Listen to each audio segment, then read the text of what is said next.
اعوذ باللہ من الشیطان الرجیم بسم اللہ الرحمن الرحیم۔ ناظرین، میں حکیم شہباز ہوں اور آپ دیکھ رہے ہیں میرا یوٹیوب چینل۔ تو بات کر لیتے ہیں آج تھوڑا خارش کے حوالے سے۔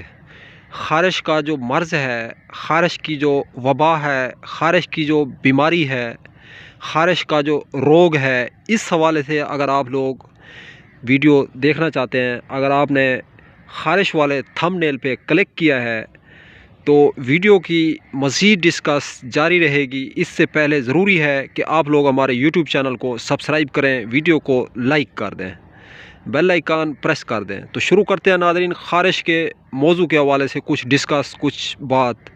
تو خارش کا مرض جو ہے یہ بہت بڑا مرض ہے۔ خارش کا جو مرض ہے یہ ایک بہت بڑی بلا ہے۔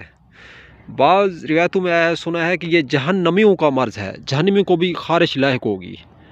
تو خارش سے بچنے کے لیے سب سے بڑی دوا اور سب سے بڑی غذا، اور خارش ہوتی کیوں ہے، تو اس ویڈیو میں ہم آپ لوگوں کو یہ بات شیئر کریں گے کہ خارش جو ہے کس مرض سے تعلق رکھتی ہے، کس وبا سے، کس خاندان سے تعلق رکھتی ہے۔ خارش دراصل ناظرین ہوا یہ تھا بنیادی سطح پہ کہ بعض روایتوں میں آیا ہے کہ حضرت نوح علیہ السلام نے کشتی بنائی تھی، حضرت نوح علیہ السلام نے اپنا بیڑا بنایا تھا عوام کی بقا کے لیے، عوام کی فلاح کے لیے، عوام بچ جائے جو طوفان نوح آنے والا تھا۔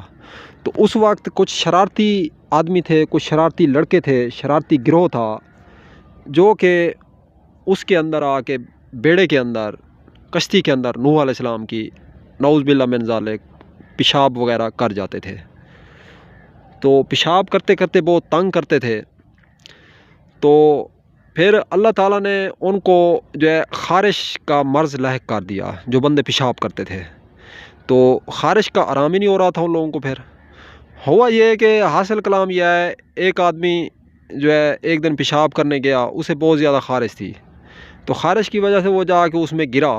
جب گرا تو اسے آرام آ گیا پیشاب کے اندر۔ جیسے ہی وہ گرا پیشاب میں تو پھر اس نے دوسروں کو بھی بتانا شروع کر دیا۔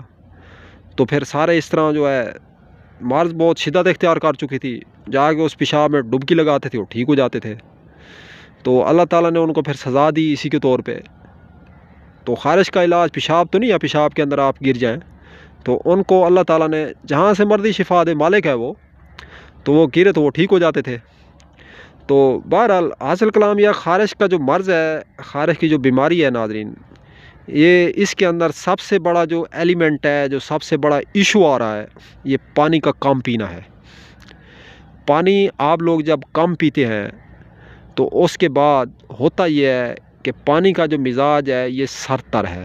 پانی جو کم پیتے ہیں آپ کے اندر سردی اور تری جو ہے کم ہونا شروع ہو جاتی ہے ناظرین، پانی کی کمی کی وجہ سے سردی تری کم ہونا شروع ہو جاتی ہے۔ پھر ہوتا کیا ہے، گرمی اور خشکی آ جاتی ہے۔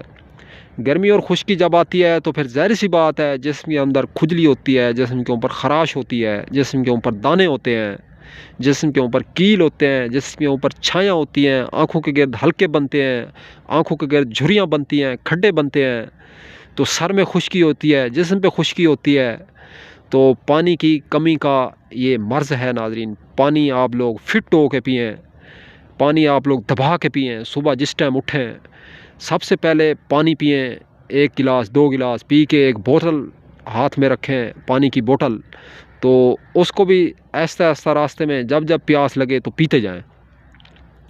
واک کے لیے جب آپ لوگ نکلیں، سبز و شاداب جس جگہ ہریالی ہو، جس جگہ کھیت ہوں، ایسی جگہ پہ آپ لوگ جو ہے واک کریں۔ تو اس سے سبزہ دیکھنے سے آنکھیں، نگاہ ہے جو یہ تیز ہوتی ہے سبز اور ہریالی چیزوں کو دیکھنے سے، تو نگاہ میں بھی اضافہ ہوگا، واک بھی ہو جائے گی۔ تو پانی جب پیتا ہے بندہ تو اس کو ہضم بھی کرنا پڑتا ہے۔ آپ چلیں پانی پی کے۔ بعض بندے کہتے ہیں جی ہمیں قے وغیرہ آتی ہے، الٹیاں آتی ہیں پانی پیتے ہیں، تو پانی ہم سے ہضم نہیں ہوتا، تھوڑا سا پانی پیتے ہیں، زیادہ پانی ہم نہیں پی سکتے۔ تجربہ میں بتا دیتا ہوں، فارمولہ میں بتا دیتا ہوں، پینا آپ کا کام ہے۔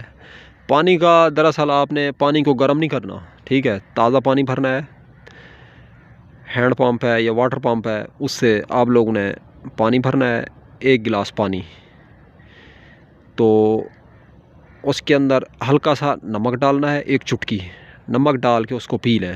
نمک کیونکہ ہضم کرتا ہے، نظام انہضام درست کرتا ہے، معدے کی اصلاح کرتا ہے نمک۔ پانی میں نمک ڈالیں ہلکا سا، ایک چٹکی، زیادہ نہیں ڈالنا، کیونکہ نمک کا مزاج ہے جو گرم خشک ہے تیسرے درجے میں، تو پھر اور بیماری بھی آپ کو لاحق ہو سکتی ہے زیادہ نمک آپ ڈالیں گے۔ اگر آپ کا معدہ پاورفل ہے، آپ کا معدہ صحیح کام کر رہا ہے، تو نمک ڈالنے کی ضرورت نہیں ہے، پانی اس طرح ہی دبا کے پئیں آپ۔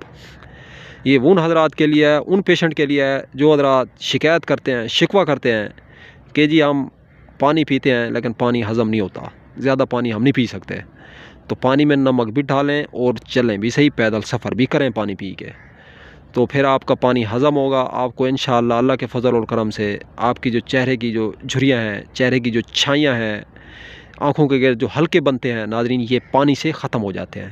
پانی کو معمولی چیز نہ سمجھیں، پانی جو ہے اللہ تعالیٰ کی بہت بڑی نعمتوں میں سے ایک بہت بڑی نعمت ہے۔ پانی اللہ تعالیٰ کی بہت بڑی دواؤں میں سے ایک بہت بڑی دوا ہے۔ پانی اللہ تعالیٰ کی بہت بڑی غذاؤں میں سے ایک غذا ہے۔ تو آپ لوگ پانی کا استعمال کریں، مستقل مزاجی سے کریں۔ جو لوگ پانی نہیں پیتے دیکھتے نہیں، ان کو کڈنی میں جو ہے پین ہوتا ہے، کڈنی میں جو ہے پتھری بن جاتی ہے، مٹی، ریت، پتھر، کنکر یہ بن جاتا ہے۔ تو ایسے لوگوں کی کمر میں بھی درد رہتا ہے، پشت میں بھی درد رہتا ہے، جو لوگ پانی کم پیتے ہیں۔ آپ لوگ جو ہے پانی مستقل مزاج سے استعمال کریں۔ پانی کو اللہ تعالیٰ نے وہ طاقت دی ہے، پانی کو اللہ تعالیٰ نے وہ کمال دیا ہے۔ اللہ تعالیٰ نے یہ بھی فرما دیا ہے کہ ہم نے زمین پانی سے بنائی ہے، کائنات کی تخلیق ہے جو پانی سے بنائی ہے۔ تو پانی کوئی معمولی چیز ہے؟ پانی جو ہے یہ دنیا کی تخلیق ہے، جو اللہ تعالیٰ نے، خالق کائنات نے پانی سے ہی جو ہے اس کو پیدا کیا ہے اور بنایا ہے۔ تو اگر آپ لوگ بھی جو ہے پانی کا استعمال کریں گے مستقل مزاجی سے، آپ کی یہ تمام تر مسائل جو ہے پانی سے انشاءاللہ اللہ کے فضل اور کرم سے حل ہونا شروع ہو جائیں گے۔ تو پانی کا استعمال آپ لوگ مستقل مزاجی سے کریں، بر وقت کریں۔ روٹی جب بھی کھائیں، روٹی کے درمیان میں پانی پئیں، کیونکہ ناظرین روٹی سالن کے اندر ہوتے ہیں جڑی بوٹیاں، ادرک، لہسن، پیاز، ہری مرچیں، ہلدی، یہ چیزیں ہوتی ہیں۔ تو پانی درمیان میں بہت ہضم ہوتا ہے، اس لیے کہتے ہیں پہلے اگر پانی پئیں گے تو وہ سونا ہے، درمیان میں اگر آپ لوگ پانی پئیں گے تو وہ چاندی ہے، چاندی۔ تو اسی حوالے سے آپ لوگ درمیان میں بھی پانی پئیں اور پہلے بھی پانی پئیں۔ تو کوشش کریں کم از کم، میری گزارش ہے، ریکویسٹ ہے آپ سے، کم از کم ایک گلاس تو آپ پئیں کھانے کے دوران۔ ناظرین پانی نہ پینے کی وجہ سے خون کی کمی ہو جاتی ہے، پانی نہ پینے کی وجہ سے پھر خون کی کمی ہوتی ہے، اس کے بعد قبض ہوتی ہے۔ جو بندہ پانی پیتا ہے اس کو قبض نہیں ہوتی، جو بندہ پانی پیتا ہے اس کو راشا نہیں ہوتا، جسم کانپتا نہیں ہے اس کا۔ جو بندہ پانی پیتا ہے اس کے بال نہیں ٹوٹتے، یہ بات یاد رہے۔ پودا یا درخت اس وقت گرتا ہے جب اسے پانی بند کر دیا جائے، پانی نہ دیا جائے۔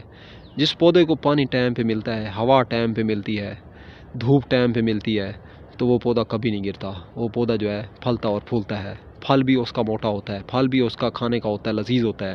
اسی حوالے سے آپ کا جسم کے پودے کی مانند ہے۔ آپ اگر پانی پئیں گے، آپ اگر جسم کو دھوپ دیں گے، آپ اگر سیر پہ نکلیں گے، آپ جسم کو ہوا لگوائیں گے، تو یاد رہے کہ آپ کا جسم کبھی نہیں مرے گا، اور آپ کا جسم بیماریوں کی موت نہیں مرے گا۔ کم از کم موت تو تقدیر ہے، موت تو لکھی ہوئی ہے، موت تو اٹل ہے۔ اللہ تعالیٰ کے نبی چلے گئے ہیں تو ہم کس باغ کی مولی ہیں، ہم بھی انشاءاللہ یہاں سے چلے جائیں گے۔ تو ناظرین چینل پہ اگر فرسٹ ٹائم آئے ہیں تو چینل کو ضرور سبسکرائب کریں، ضرور سبسکرائب کریں، ضرور سبسکرائب کریں، کیونکہ یہ ہمارا نیو چینل ہے۔ تو آپ جو ہے ہمارے چینل کو سپورٹ کریں، لائک کریں، شیئر کریں، کمنٹ کریں۔ تو آپ لوگ جو ہے یہ ویڈیو سے آپ کو جو ایکسپیرینس ملا ہے، آپ کا جو ایکسپیرینس ہے، کمنٹ باکس کے ذریعے آپ لوگ اپنا ایکسپیرینس ضرور ہمیں شیئر کریں، رائے کا اظہار کریں۔ تو مزید اگر آپ لوگ چاہتے ہیں کہ آپ کے پاس اسی طرح کی لیٹسٹ ویڈیوز اور یہ مواد آپ تک آتا رہے تو چینل کو ضرور سبسکرائب کریں۔ اب تک کے لیے اتنا ہی ناظرین، دوستو ہم ملیں گے نئی ویڈیو کے ساتھ۔